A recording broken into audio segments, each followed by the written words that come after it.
will be found likewise in the macrocosm. Herein lies the knowledge that ofttimes explains the apparent miseries of nature. Some of the great world evils have their source in etheric ills, extending the idea of the etheric to planetary conditions and even to solar. As we touch upon the causes of etheric distress in man, their planetary and solar correspondences and reactions may perhaps be realized. We will need to bear carefully in mind when studying this matter, that all the diseases of the etheric body will appertain to its threefold purpose, and be either a. functional and thereby affecting its apprehension of prana, b. organic, and thereby affecting its distribution of prana, c. static, and thereby affecting the web, when viewed solely from the angle of providing a physical ring pass knot, and acting as a separator between the physical and the astral. These three different groups of functions or purposes are each of paramount interest, lead to totally different results, and react in a different manner both outwardly and inwardly. Viewed from the planetary standpoint, the same conditions will be perceived, and the etheric planetary body, which is fundamentally the body in the case of the sacred planets, of which the Earth is not one, will have its functional disorders, which will affect its reception of prana, will suffer its organic troubles which may affect its distribution, and those disorders which permit of trouble in the etheric web, which forms the ring pass knot for the involved planetary spirit.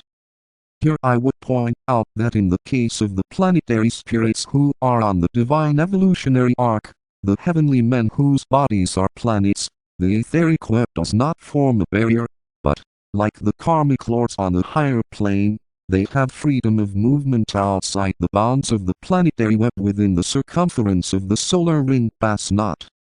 47 Heavenly Men. He is on the evolutionary arc of the universe, and has passed many stages beyond the human. The planetary entity is on the involutionary arc, and is a very low-grade entity. He is the sum total of all the elemental lives of the planet. 46 Again, from the systemic standpoint, these same effects may be observed, functionally, this time in connection with the cosmic center.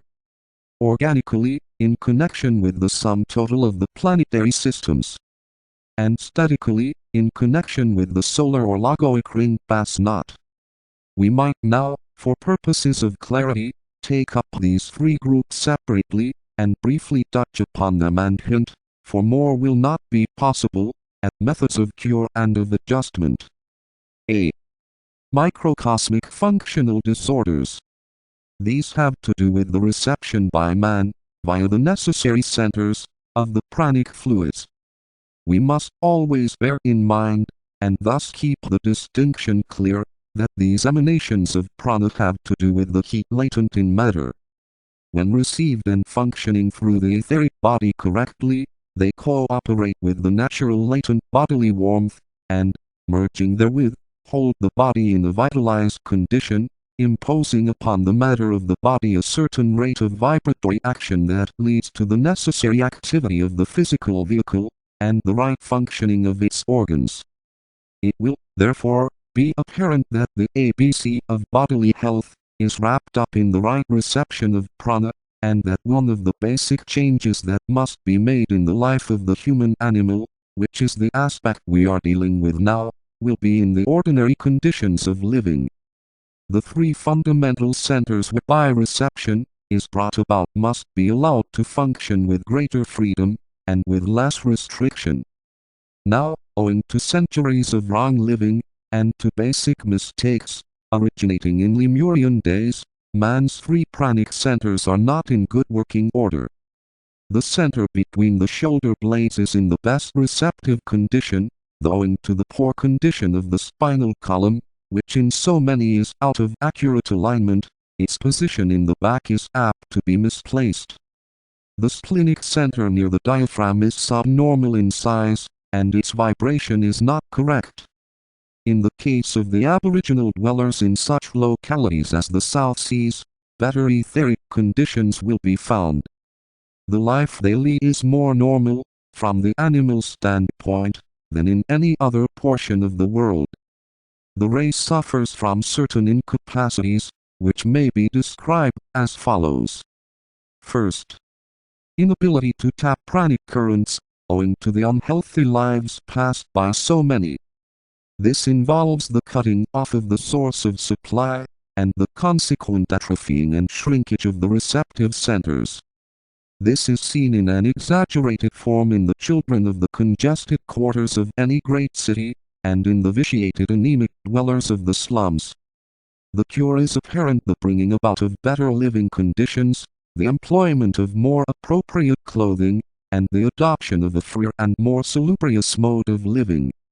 When the pranic rays can find free access to the shoulders, and to the diaphragm, the subnormal state of the average spleen will adjust itself automatically.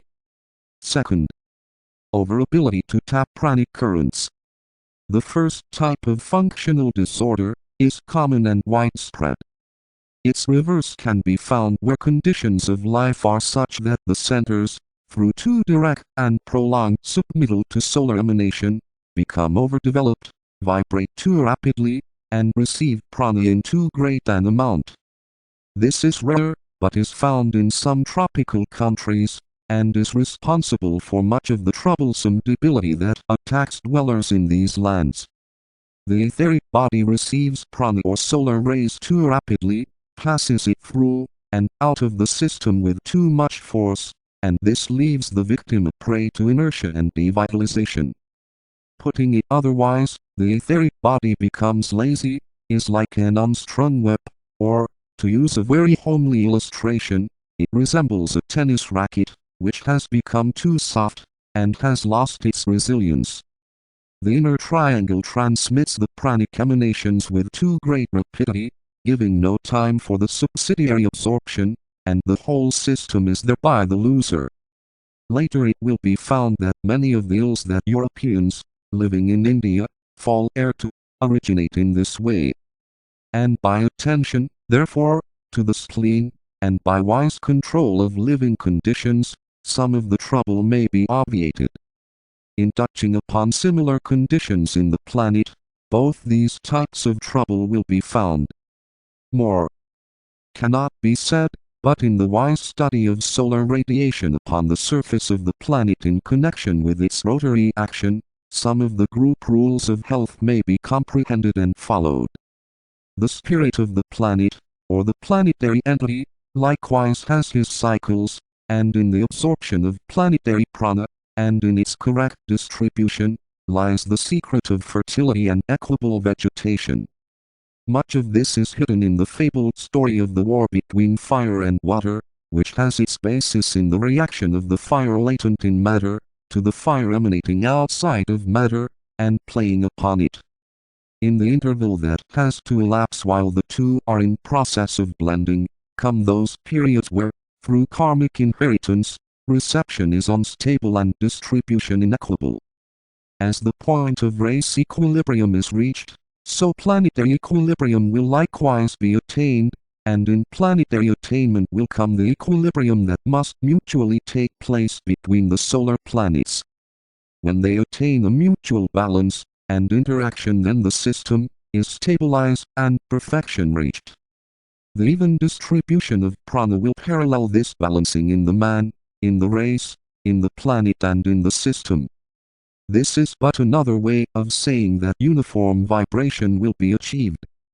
B. Microcosmic organic disorders. These are basically two in number. Troubles due to congestion. Destruction of tissue due to overabsorption of prana, or its too rapid blending with latent physical fire. We have a curious illustration of both of these forms of trouble in sunstroke, and in heat stroke. Though supposedly understood by physicians, they are nevertheless altogether etheric disorders. When the nature of the etheric body is better understood, and its wise care followed, both these types of disease will be prevented. They are due to solar pranic emanation. In one case the effect of the emanation is to bring about death, or serious illness through the congestion of an etheric channel, while in the other the same result is brought about by destruction of etheric matter. The above illustration has been used with definite intent, but it should be pointed out that etheric congestion may lead to many forms of disease and of mental incompetence. Etheric congestion leads to the thickening of the web to an abnormal extent, and this thickening may prevent, for instance, contact with the higher self, or principles, and its resultants, idiocy and mental unbalance. It may lead to abnormal fleshy development, to the thickening of some internal organ, and consequent undue pressure. One portion of the etheric body being congested may lead to the entire physical condition being upset, resulting in diverse complaints. Destruction of tissue may lead to insanity of many kinds, especially those kinds deemed incurable. The burning of the web may let in extraneous astral currents against which man is helpless. The brain tissue may be literally destroyed by this pressure, and serious trouble be caused through the etheric ring pass not having been destroyed in some one place. In connection with the planet, a similar state of affairs may be found. Later information may be forthcoming, which is at present withheld. This will show that whole races have been influenced, and certain kingdoms of nature troubled by planetary etheric congestion, or the destruction of planetary etheric tissue. We have dealt with the functional and organic ills of the etheric, giving certain indications for the extension of the concept to other realms than the purely human.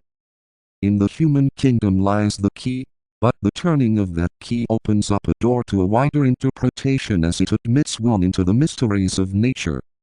Though that key has to be turned 7 times, yet even one turn reveals untold avenues of eventual comprehension.